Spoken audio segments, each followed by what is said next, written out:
museum finalized the route. The Euler Codex is moving to a military complex tomorrow, but that means we only have tonight to steal it before the collector doesn't pay our $8 million. And we only have 12 minutes before the guard shift ends. Not 10, not 15, but 12. Which means we need to break into the gallery floor in under 90 seconds. The inventor of the vault was a calculus professor, meaning every single calculus skill we've learned until this moment in our lives is important. If we don't walk in before the grid resets, we walk into a trap. Yes, but the security is very intricate. Calculus and geometry is going to be what dictates our survival.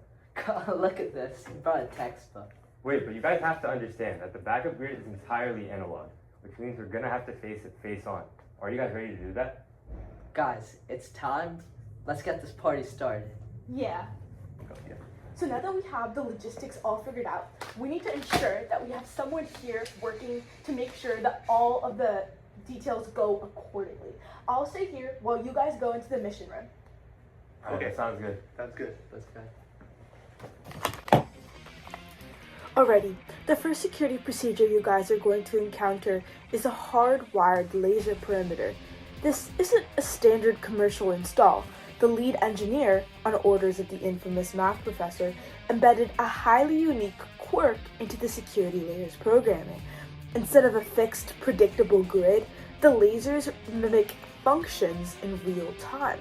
We need to map an area between these lasers that will be safe for all of you guys to go through. Alright, Ella, I got it. Wait, do you see this? They're lasers. What are we gonna do?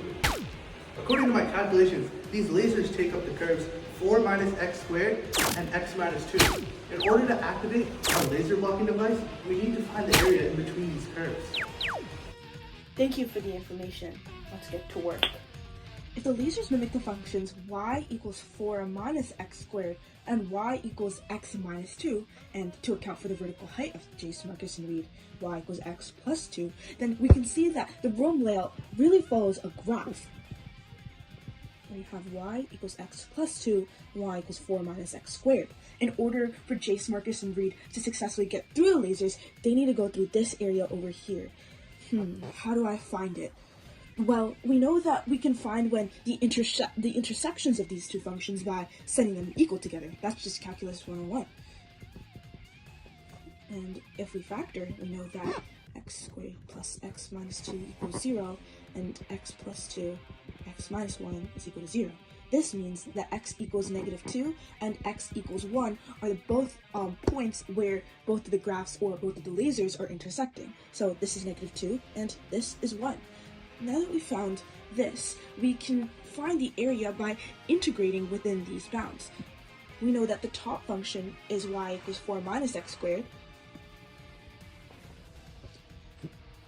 And we know the bottom one is y equals x plus 2.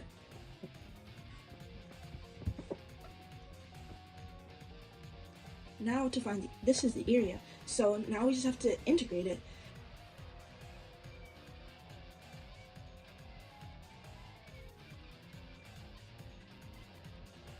Nine over 2. That's the answer. 9 over 2 square units. That's the area that they need to go through in order to pass through the lasers quickly. It's 9 over 2. Got it. We're activating the device. Wait,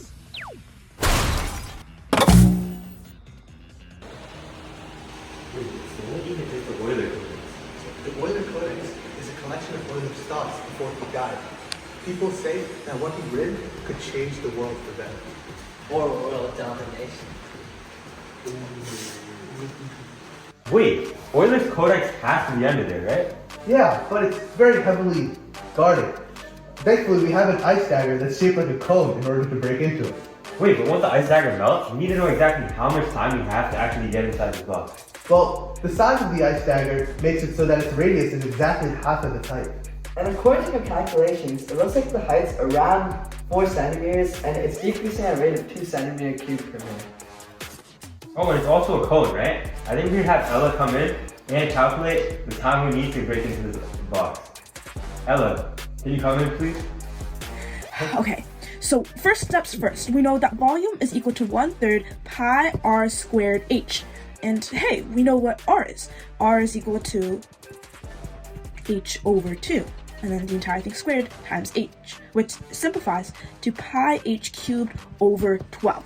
Okay, now to find the rate at which the volume is decreasing. So we know that dv dt is going to be equal to the derivative of this, which is 3h squared pi over 12, times the derivative of h, which is dh dt. And this simplifies to pi h squared over 4 times dh dt. Now that we know that dv dt is equal to negative 2 centimeters per minute, we know that we can set this equal to it to find dh dt.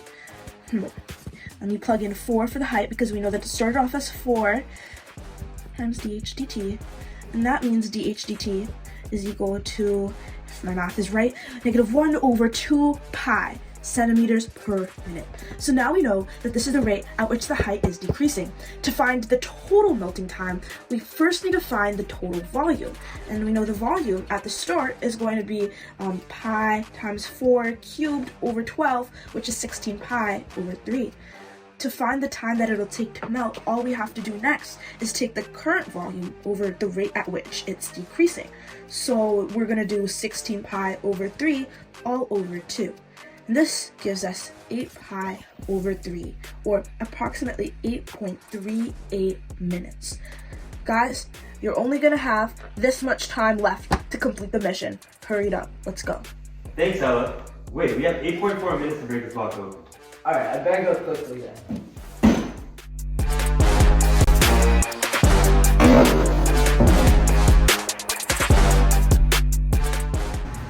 Go.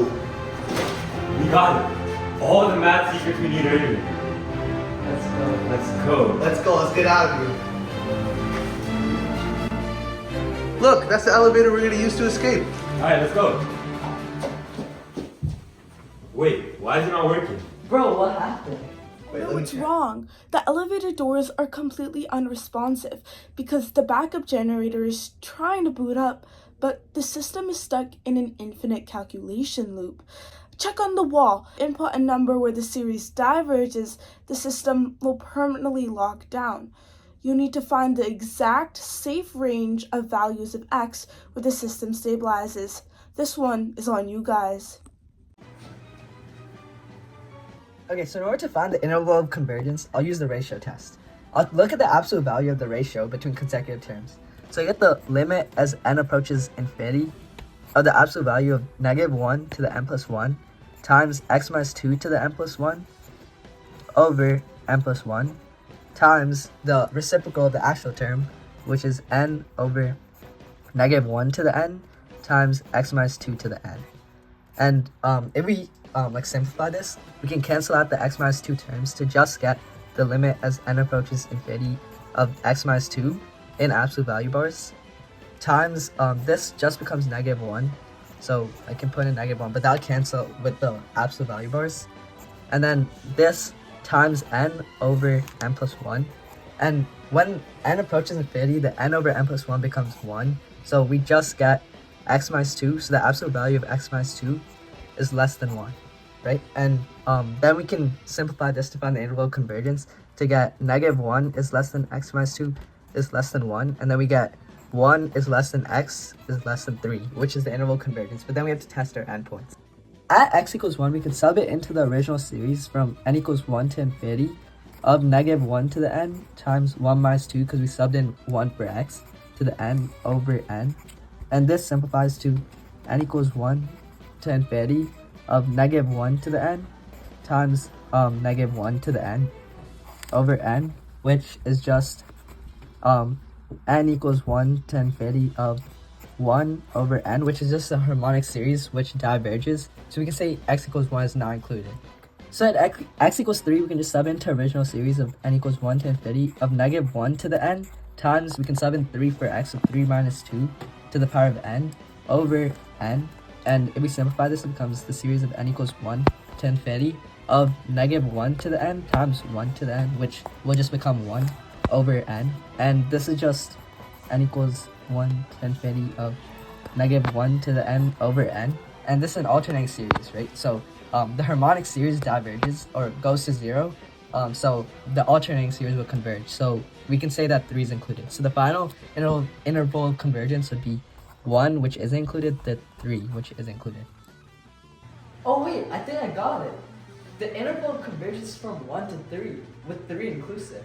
Alright, perfect. Then let's go and plug it in. Wait, what'd you say? To plug it in.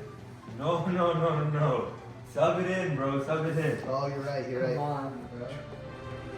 We did it, guys. We finally escaped. Let's go. And we also have the Euler's Codex here with us. After so many Can I see that? Yeah.